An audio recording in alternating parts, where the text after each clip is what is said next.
What's good, everybody? It's your boy, Bigbabyjonathan here. Welcome to the latest edition of the Bigbabyjonathan Sports Podcast. Online right now, I got Eric Pincus, capologist, basketball insiders, and lead Laker writer for Bleacher Report. How's it going, man? How's your quarantine going? Hope all is well.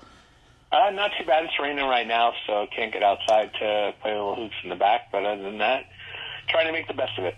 Yeah, in today's show, we're going to talk about the NBA playoff format and how is the cap going to affect certain players and teams. So first off, let's talk about the NBA playoff format. What are you hearing about the NBA playoff format? Are they going to go to a college ranking type of college atmosphere, or just regular best of 7, best of 3, best of 5? What have you been hearing?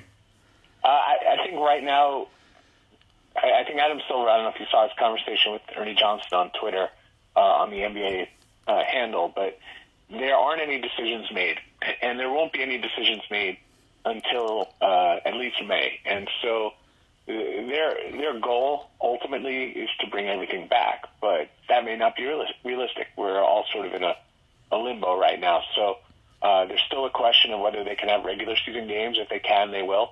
If they can have the full slate of playoffs and all that, of course, they'll do everything. But the first to go would probably be, on some level, the regular season, and then they have to make some difficult decisions. If you're getting rid of the regular season, do you just feed the 16 teams that are in position now, or do you give teams that are close a chance, or do you give everyone a chance? How do you decide that? The Warriors are the only team technically eliminated, so do they stay home? If you just say, okay, we'll do a play-in for the 7th and 8th seed, that's not really fair for the Mavericks, who are they're like in the neighborhood of 10 games up. Yeah, 10 games like up. 18, 17 or 18 to play. Go through history and how many times have teams that far back gotten and caught up. And if you're doing a tournament just to get in, and the Mavericks have to play in that tournament, even if you give them like a bye or something, it's still not really right. You could argue the Grizzlies, certainly, because they're neck and neck with the other teams, right? There's the Spurs and the Kings and the, who else am I leaving out? The Spurs, the Kings, the Blazers, and one other team is right in there. Phoenix even isn't that far off. So these teams have a shot. Technically, the Pelicans was the other one. They all have a shot to make it, but none of them really have a real shot at catching the Mavericks. And if you put the Mavericks at jeopardy, that's not really right. And you go to the East, the Magic and a couple of teams at the bottom there, maybe, the Nets, they're under 500, but man, if the Nets come back, they might not only, it takes long enough, they might get Kyrie and they might get KD back. So some craziness there. And as far as the format, it becomes a question of logistics. If they can get 7-game series, yeah. If they can't, maybe they'll stick with 7 games and start to cut series altogether, so that instead of going full 16, games of 8, or rather 8 series, go ahead and start cutting that down. Maybe do shorter in just a couple of those series in the first round or whatever. I do think the plan is certainly for the finals to be the best of 7. I think that would be the last thing that they would cut back.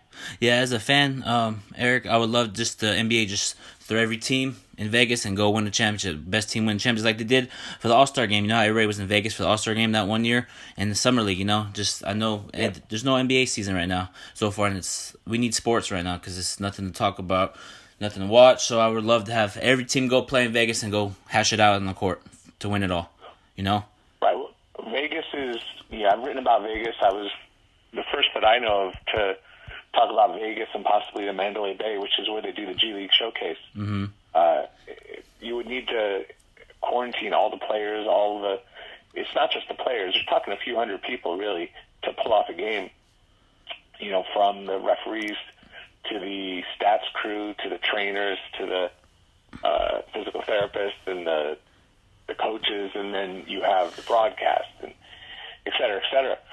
One person infecting the lot could be serious, and I don't worry as much about the games being played against each other. The teams will only play, if you play 20 minutes in a game, maybe you're on the court for 30-something, 40 minutes in real time, but if you're practicing with your teammates, you guys are going at it for a few hours a day, or you're around each other all the time, it's going to spread within the team. So there's a lot that could go wrong. So the idea would be to quarantine everybody in like the Mandalay Bay, no one in, no one out, just full protection. And I don't think we're anywhere close to knowing that that's safe yet. So the league and the players union, no one's going to rush to do anything if they feel like it's not safe. So we need to get a better sense that this thing is under control before we really seriously consider a return to basketball. Yeah. I also read Brian Windhorst saying that the league is considering shutting down, and then that didn't happen. But like, as a sports writer, like, what is the preparation each and every writer does for every game as a sports writer? Well, I mean, like a typical game would be, it depends on what your coverage is, but like if I go to, like, for instance, the Lakers or a Clipper game at 7:30 tip, you got to get there typically at around 5:45 to get the first coach, and they talk for less than, but they have a 15-minute window, and then the next coach goes for another 15. Then there's a little bit of a break, and then they open up the locker room, and the locker room's open for 30 minutes. And then after you get the locker room, you go and you maybe grab a bite to eat. Maybe, they have like a cafeteria type setup, or maybe you have to write, and you write some pregame stuff. You watch the game. Some people have to, if you're doing a game story, you've got to put that material out by the end of the game, so it's ready to go right when the game stops. And you go to the locker room, you get some post-game quotes, and then you head home. So it's a maybe I get home in that kind of schedule. You get home around 11:30 p.m. So it's like a 6-7 hour day, but it's fun. You're going, I'm not complaining at all. It's like you're going to a basketball game, you get compensated to be there. You're not paying to watch the game, so it's a blast. I'd love to get back to that, but right now we're not. The games that I don't even know how they would have fans at this point when they resume. I don't know how they would handle the media. Do they not have media at all? Do they have a small contingent? And is that contingent sequestered or quarantined as well? And then who picks which media gets in? That's a tough one. So there's no clear path on how this is going to proceed, but we just have to be patient. And I to a degree, trust Adam Silver and Michelle Roberts and the leadership, Chris Paul, to make the best decisions they can, but there may not be fair decisions to make. I think people are going to lose out in one way or another just based on what's happened in life.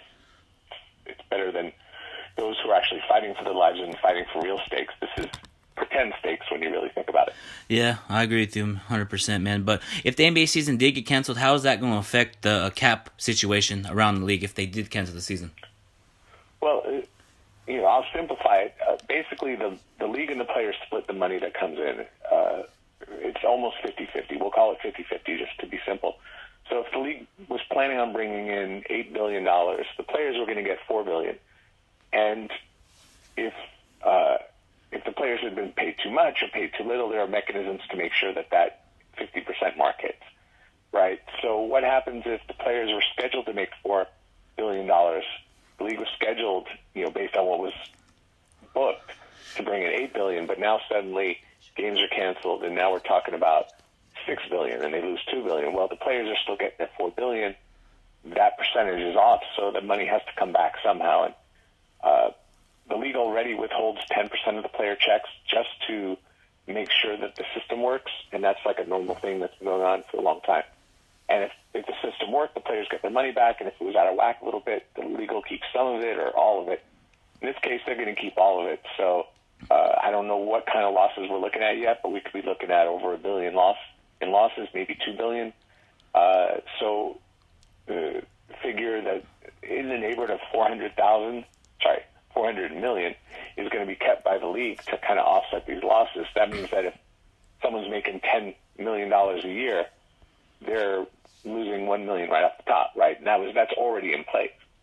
Yeah. But what the league is asking is for the players to they get paid. Most players get paid on the 1st and 15th of every month, and they haven't gotten halfway through their cycle yet. So they've got this check and then one more. Once we get to May or May 15th, then they'll be getting their normal checks. The question is do they does the league deduct 25%, an additional 25%, or even an additional 50%, which is supposedly what they suggested. And the idea would be is that the players have to make up, with those numbers I suggested, if there's $1 billion less in what they should be getting and they're giving back 400, well, they have to give back another 600,000. If they don't willingly give it back, the league has to cancel games and they can literally take it back from their checks, and that would sort of even out everything. But if that doesn't happen, if the games aren't canceled, but there's still this loss of money because the fans don't go, and some games are canceled, some aren't, and if there's a loss of money, if the players don't give it back, what the league does is they lower next year's salary cap to offset that. So let's say there was that extra $600,000 that didn't get made up.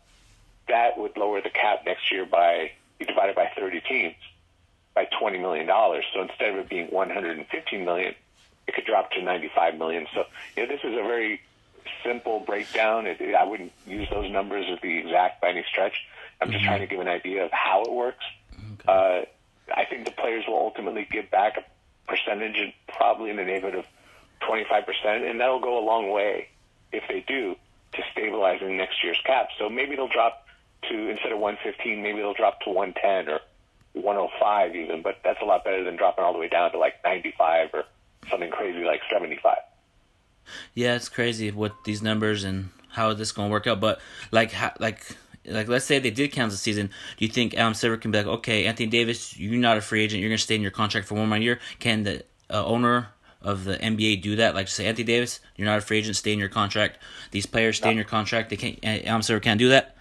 No, okay. These are contracts. Okay. These are written contracts. You can't change the nature of them. Now, what the union, the union and the NBA itself together can agree to make changes to how things work. Mm-hmm. So if the players' union agrees that we're going to change the rules, the players will be voting and signing off on change. But I don't expect like anything like what you're describing. Anthony Davis might decide to opt in because it becomes financially better for him to do so. But it'll still be his decision. Okay, just wanted to get some clarification on that. But all right, Eric, thank you for coming on, and go ahead and give out your social media so they can follow you on the Twitter. Sure thing. I'm on Twitter at Eric Pincus, EricPincus. Tweet everything out. You can check out my work at Bleacher Report, Basketball Insiders, or every Tuesday, early Wednesday with the Hollywood Hoops podcast. All right. Thank you so much, Eric. Thanks for coming on. We'll talk soon. You got it. Thanks for having me.